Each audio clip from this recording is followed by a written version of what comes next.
Patay ang isang 39 anyos na pulis habang sugatan ang dalawang nadamay sa pamamaril. Dito po yan sa kahabaan nitong Taft Avenue, corner 1 de Mayo Street, Barangay 90 sa Pasay City, alas 8 kagabi. Ayon sa isang saksi, aabot sa 5 hanggang 6 na beses nagpaputok ang sospek na balot daw ang muka. Nagawa pa raw na magpaputok ng 3 beses ng biktimang pulis bago humandusay dito sa kalsada. Ang sospek tumakas matapos ang pamamaril. Pumunta raw siya sa kabilang kanto kung saan nag-iintay ang kanyang kasama sakay ng motorsiklo. Damay ang dalawang lalaki sa pamamaril na ngayon ay nagpapagaling pa po sa ospital. Sinusubukan pa po natin kumuha ng iba pang detalye dito sa insidente. Ngayong patuloy ang investigasyon ng Pasay City Police. Nagwawalis po ako ng mga time na yun.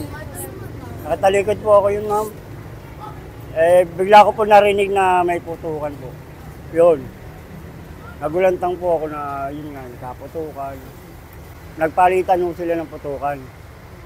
Siguro, yung nakaiga na si sir, bumagsak na siya, ma'am, duguan na ho si sir eh. Doon na ho siya humingi ng saklolo. Natulong nga daw po, tulong. Ngayon, saka lumapit yung mga tao sa kanya. Unang-una po ako lumapit kay sir. Bumagsak na ako. Ano sinabi niya sa'yo, sir? Tulong nga daw po. Binibigay niya pa yung baril eh. Hindi niya nakakaya. Yun, doon na nanagas si sir. Yung namarilo siya, naglalakad lang muna yun. Tapos nung time na gumanti si sir ng baril, yun na, doon na siya nagtakbo. Baka hindi ko siya tinamahan ng baril ni sir, kumbaga yung ganti ni sir. Yun, doon na siya nakataka, na tumakbo. Paano siya tumakas? Lumakbo siya, ma'am.